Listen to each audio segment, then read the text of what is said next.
So, how do you say that some people don't have privilege when you basically just said that trans people aren't valid? They're not a thing. They're just girls pretending to be boys or boys pretending to be girls.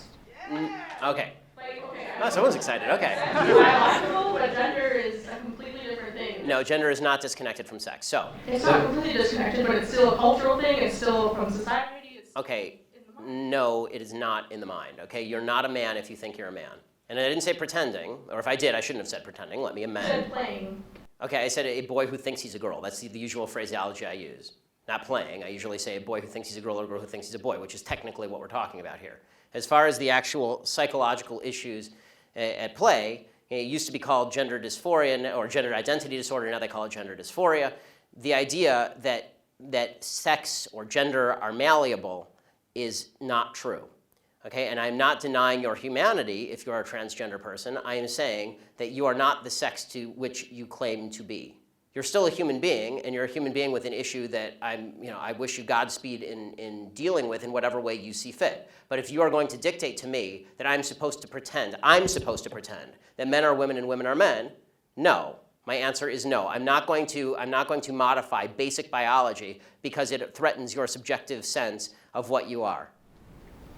Okay, but you're still saying these kids should not be accepted because they don't really fit in either place. They can't just I'm saying that the Boy Scouts have a standard. You must be a biological boy to be a Boy Scout. You have to be a boy to be a Boy Scout. Where's that written though? Okay. In the name Boy Scouts. Because this is a very because for all of human history, boy meant boy and girl meant girl. Boy did not mean girl. People are very more things like culture. And if I call you a moose, are you suddenly a moose? Okay, if I redefine our terms.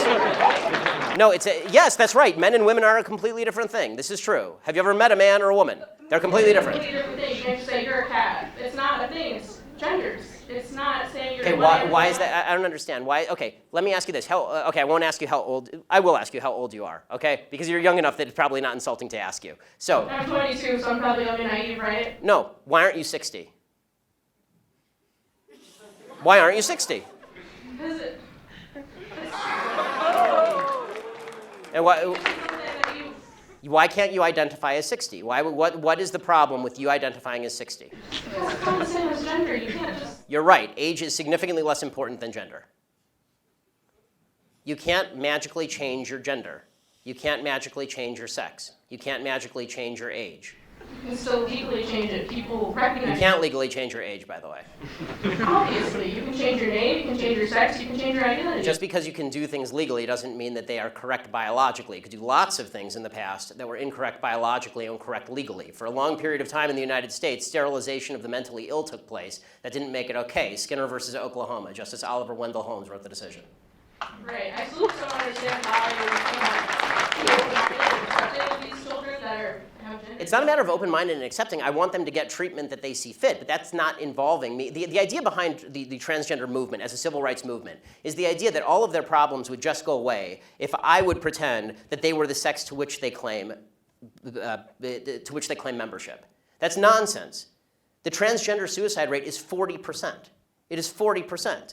And according to the Anderson School at UCLA, it makes no difference. There's a study that came out last year. It makes no difference, virtually no difference, statistically speaking, as to whether people recognize you as a transgender person or not, which suggests there's a very high comorbidity between transgenderism, whatever that mental state may be, and suicidality. That has nothing to do with how society treats you. Do you think it could be because of they're bullied at school? No, I don't think that. I do not think that the discrepancy. First of all, I'm against bullying of any sort. Okay, the idea that somebody would beat somebody up is terrible. Okay, as somebody who's viciously bullied in high school, I'm not a fan of bullying. But the idea that the normal suicide rate across the United States is 4%. The suicide rate in the transgender community is 40%. The idea that 36% more transgender people are committing suicide because people are mean to them is ridiculous. It's not true, and it's not backed by any science that anyone can cite. It is pure conjecture. In fact, it's not even true that bullying causes suicide, according to a lot of studies. For example, in the black community, where the idea is supposedly that America is a racist society, blacks are bullied a lot. Okay, in the black community has significantly lower suicide rates than in the white community. In fact, in third world countries, the suicide rate is significantly lower than in first world countries. Suicide actually seems to be a privilege of the upper classes if you actually look at it from a financial perspective. So the idea that suicidality is directly a result of people like me saying, no, men are not women and women are not men, it's not true. It's also... So you think it doesn't impact their identity at all, or their depression, or how they feel about themselves? I think the idea that you're going to sacrifice the entire society's proper definition of sex because you think that there is in legal terms, somebody with an eggshell skull, meaning that somebody who has a pre-existing condition that makes them more susceptible to criticism, that is not a way to run a society. You can't sacrifice truth because some people are going to actually suffer because of the truth. Plus, there's no evidence whatsoever that the suicide rate would go down in the transgender community in any marked way if people just started pretending that men were women and women were men. We're trying that experiment now. We'll find out whether it works. So far, no evidence. Have you talked to a group of trans people at all instead of this group of white people? I'm more than happy to talk to a group of any people who will have me, but usually they protest me. Okay, last question about your Planned Parenthood thing. So why do you think it's not about controlling women's bodies and just about the separate life? Like, after the baby is born, how come when people don't care about them? They don't care where they end up in foster care, they don't care about the mother being poor? Okay, I do care about the mother being poor, I do care about foster care. Okay, but why don't you advocate for that, though? Because For what? Planned Parenthood is supposed to prevent abortions. Because, Planned Parenthood doesn't prevent abortions. They perform hundreds of thousands of abortions a year. They perform 300,000 abortions a year. They're the leading abortion mill in the United States. Evidence for that, though? That they perform 300,000 abortions a year from Planned Parenthood. That's my evidence. They don't dispute that. No one disputes that. Like birth control and cancer. I'm not anti-birth control. I know. Birth control is extraordinarily cheap. That provides affordable birth control, which would in turn. Okay, they're not the only people in America who provide affordable birth control. You can go get a pack of condoms down at the local CVS for $12. Condoms great. People need medication too. Yes, and it's true that most forms of birth control are also extraordinarily cheap on an annualized basis. Unless you have a severe problem, most birth control is very cheap and readily available. And I'm not against people going and getting that from Planned Parenthood. As you may have noticed, I'm mostly against abortion. If you want to go to Planned Parenthood and get a contraceptive, go for it. I don't care. I do care when you start killing babies. This is a problem for me.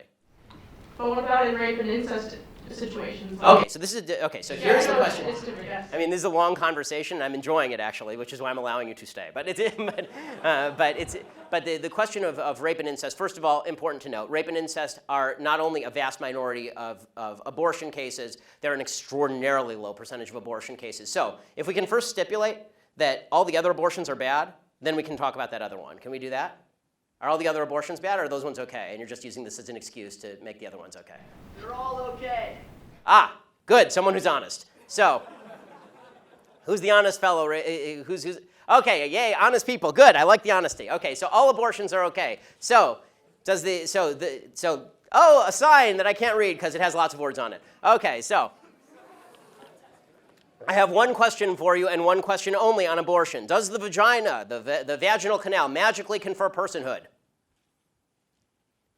Answer, does the vagina magically confer personhood? Yeah, raised hands are okay. You, sir. No, the first breath does. The first breath confers personhood. Okay, so if the baby is in the womb and is exactly the same size and has not yet breathed, and you take a knife and you stab the baby in the head, a fully formed 9-month-old baby, it is not a human. The only thing that makes it a human is when it takes a breath. It has to independently breathe. I mean, I'm going to be honest. I'm going to stick to it, yeah, because I'm also pro-capital punishment and pro-selective suicide. So I'm going to stick with it. Selective suicide? Yeah, I assume you mean elective suicide. I mean elective suicide. Elective suicide. Okay. Yes, I'm not going to make someone commit suicide. Okay, that's good, because that wouldn't be suicide, that'd be homicide. That, by the way, I'm for capital punishment too, because people who kill people should be killed, but babies who have not killed people should not. And this is my basic position on abortion. So but I'll get your answer because you're the one who asked the question. Are you willing to stipulate that all the other abortions are bad, just rape and incest bother you? I mean, no, I believe a woman should have the right to Got it. So it's an excuse, right? So it's an excuse so that we can say that, so that we can take the marginal case and then say that the marginal case applies to all cases. Okay, that's again faulty thinking. But if you want me to answer specifically on rape and incest, here is my basic answer: rapists should be castrated or killed. You shouldn't kill babies. End of story. But are they ever castrated and killed? Most rapists don't even get convicted. I agree, and that's usually the left side of the aisle because the left side wants to let them out after 5 years in prison. I want them castrated or killed. I'm telling you what my belief is. My belief is not public policy at the moment. But I think, would you agree with me on that one? Can we at least get a little agreement to finish this particular parlay? Okay, should rapists be castrated or killed? Well, yes. Okay, good, yeah, okay, we agree. Thanks.